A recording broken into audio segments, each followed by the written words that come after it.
तीनों दोबारा से उस गुफा को ढूंढने के लिए निकल जाते हैं। फिर वे तीनों काफी देर तक गुफा ढूंढ रहे होते हैं, लेकिन उन तीनों को कहीं पर भी कोई गुफा दिखाई नहीं देती। वे तीनों काफी ज्यादा परेशान हो जाते हैं। फिर उन तीनों को सामने ही एक पेड़ पर बैठी बुलबुल दिखती है। वे तीनों उस बुलबुल के पास जाते हैं। अरे, तुम तीनों कौन हो? तुम तीनों को तो मैं पहली बार यहाँ देख रही हूँ। कौन से जंगल से आए हो तुम तीनों? बुलबुल बहन, हम सामने वाले जंगल से आए हैं। हम यहाँ पर एक गुफा तलाश कर रहे हैं, लेकिन हमें तो वे गुफा मिल ही नहीं रही। तुम लोग उस गुफा को क्यों ढूंढ रहे हो? आखिर उस गुफा में ऐसा क्या है? तुम तीनों इतने परेशान हो, आखिर उस गुफा में ऐसा क्या है? मुझे भी तो बताओ। नहीं बुलबुल बहन, उस गुफा में ऐसा कुछ भी नहीं है, बल्कि हमें पता चला है उस गुफा में एक उल्लू साधु रहते हैं। हमें उन उल्लू साधु से कुछ काम है, इसीलिए हम उस गुफा को ढूंढ रहे हैं। मुझे पता है, टीवी गुफा कहाँ है। चलो तुम लोगों को बता देती हूँ। यहाँ से तुम लोग सामने जाओगे तो तुम लोगों को वे गुफा मिल जाएगी। फिर वे तीनों बुलबुल की बात मानकर सामने गुफा की तरफ जाने लगते हैं। फिर वे तीनों उस गुफा को ढूंढते हुए उस गुफा के पास आकर बैठ जाते हैं।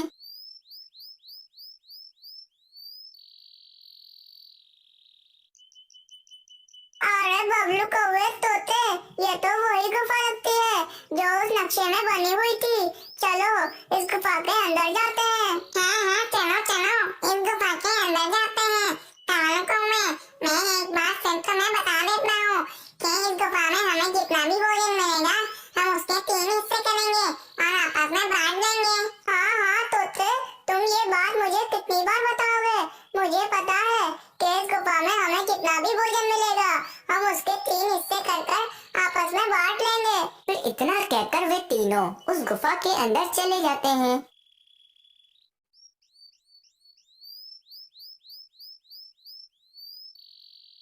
फिर वे तीनों उस गुफा के अंदर आते हैं तो वे लोग देखते हैं कि वाकई उस गुफा में काफी सारा भोजन पड़ा हुआ होता है। अरे वाह भाई वाह, इस गुफा में तो काफी सारा भोजन पड़ा हुआ है। अरे अब तो हम तीनों के मजे ही लग गए। हाँ तोते, ये तो बहुत सारा भोजन है। इतना सारा भोजन तो मैंने अपनी जिंदगी में कभी भी नहीं देखा है।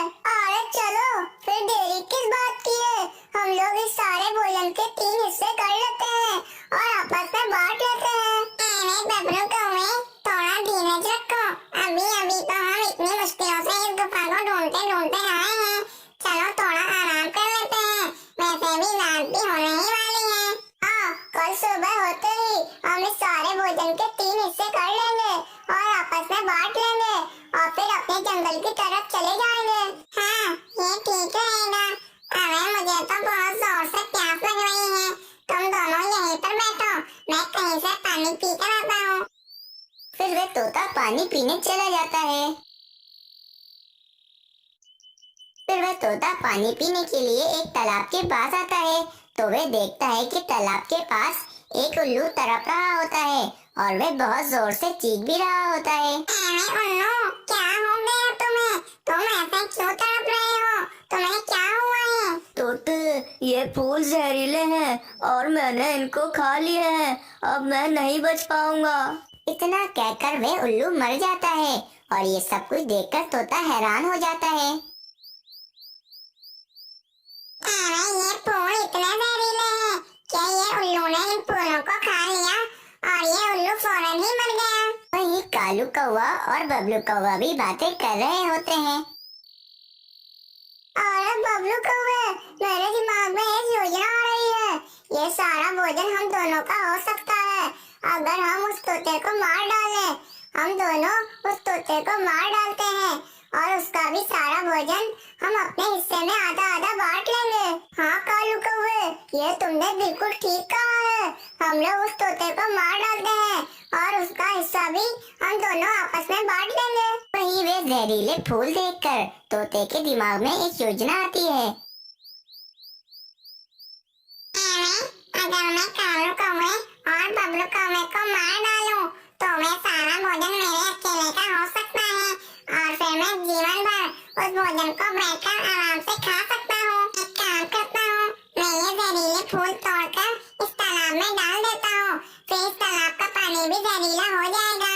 फिर मैं कालू कौवे और बबलू कौवे को कह दूंगा कि वे लोग इस तालाब से पानी पी लें। तालाब से पानी पीते ही कालू कौवे और बबलू कौवे की मौत हो जाएगी और फिर वे सारा भोजन मेरे अकेले का हो जाएगा। वही कालू कौवा और बबलू कौवा तोते को मारने के लिए तोते के पास जा रहे होते हैं और उधर ही तोते ने कालू कौवे और बबलू कौवे को मारने की साजिश बना ली होती है।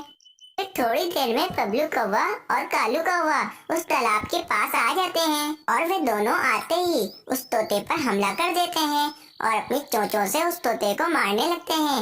और फिर क्या था, थोड़ी देर में वे तोता अपनी जान से हाथ धो बैठता है। बबलू कौवे, हमने इस तोते को मार डाला। अब इसके हिस्से का सारा भोजन हम दोनों आपस में बांट लेंगे। हाँ कालू कौवे, तुम ये बिल्कुल ठीक कर रहे हो। और हम दोनों तो इस तोते को मारकर थक गए हैं। चलो हम लोग इस तालाब का ठंडा ठंडा पानी पीकर अपनी प्यास बुझा लेते हैं। फिर क्या था, वे दोनों भी उस तालाब का जहरीला पानी पीने लगते हैं।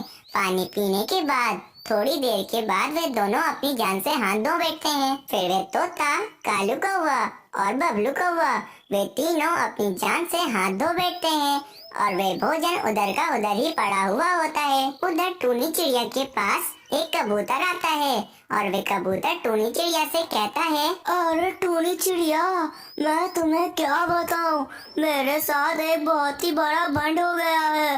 मेरे पास मेरे दादा का एक नक्शा था, उन्होंने मुझे वे नक्शा दिया था। वे नक्शा मेरे लिए बहुत कीमती था, लेकिन वे नक्शा मुझसे कहीं खो गया है। उस नक्शे में एक गुफा का रास्ता था, उस गुफा में काफी सारा भोजन था। कबूतर भैया, आप कहीं उस नक्शे की बात तो नहीं कर रहे हैं जो नक्शा मुझे मिला था। उस नक्शे में एक गुफा का रास्ता था। उस गुफा के रास्ते पर तो मैंने कालू कौवे, बबलू कौवे और तोते को भेज दिया है। टूनी चिड़िया, अब तक तो वे तीनों मेरा सारा भोजन लेकर भाग गए होंगे। चलो तुम मुझे जल्दी से नक्शे में से उस गुफा का रास्ता बताओ, मैं चाहता हूँ उस गुफा में। फिर अचानक टूनी चिड़िया के घोंसले में टूनी चिड़िया की बहन कोमल चिड़िया आ जाती है। टूनी चिड़िया, कहाँ जाने की बातें हो रही हैं? मुझे भी तो बताओ। फिर टूनी चिड़िया कोमल चिड़िया को सारा माजरा बताने लगती है। ठीक है टूनी चिड़िया, तुम जाओ, मैं तुम्हारे इन अंडों का ध्यान रखूंगी। फिर टूनी चिड़िया और वे कबूतर वे नक्शा देखकर उस गुफा की तरफ जाने लगते हैं। फिर वे दोनों वे गुफा ढूंढते ढूंढते जा ही रहे होते हैं कि सामने ही उनको वे तालाब दिखता है। वे तालाब के पास ही वे तोता, बबलू कौवा और कालू कौवा वे तीनों मरे हुए होते हैं। अरे ये तीनों तो मर चुके हैं, ये तीनों तो गुफा में भोजन लेने आए थे, तो फिर ये तीनों कैसे मर गए? कबूतर भैया, मैं जानती हूँ इन तीनों ने कोई ना कोई लालच की होगी, जिसकी वजह से ये तीनों अपनी जान से हाथ धो बैठे हैं। चले कबूतर भैया, हम लोग आपकी उस गुफा में चलते हैं। फिर टूनी चिड़िया और वे कबूतर उन तीनों को वहीं छोड़कर उस गुफा की तरफ चले जाते हैं। फिर उस गुफा में उस कबूतर को अपना सारा भोजन मिल जाता है। कबूतर बहुत ही ज्यादा खुश हो जाता है।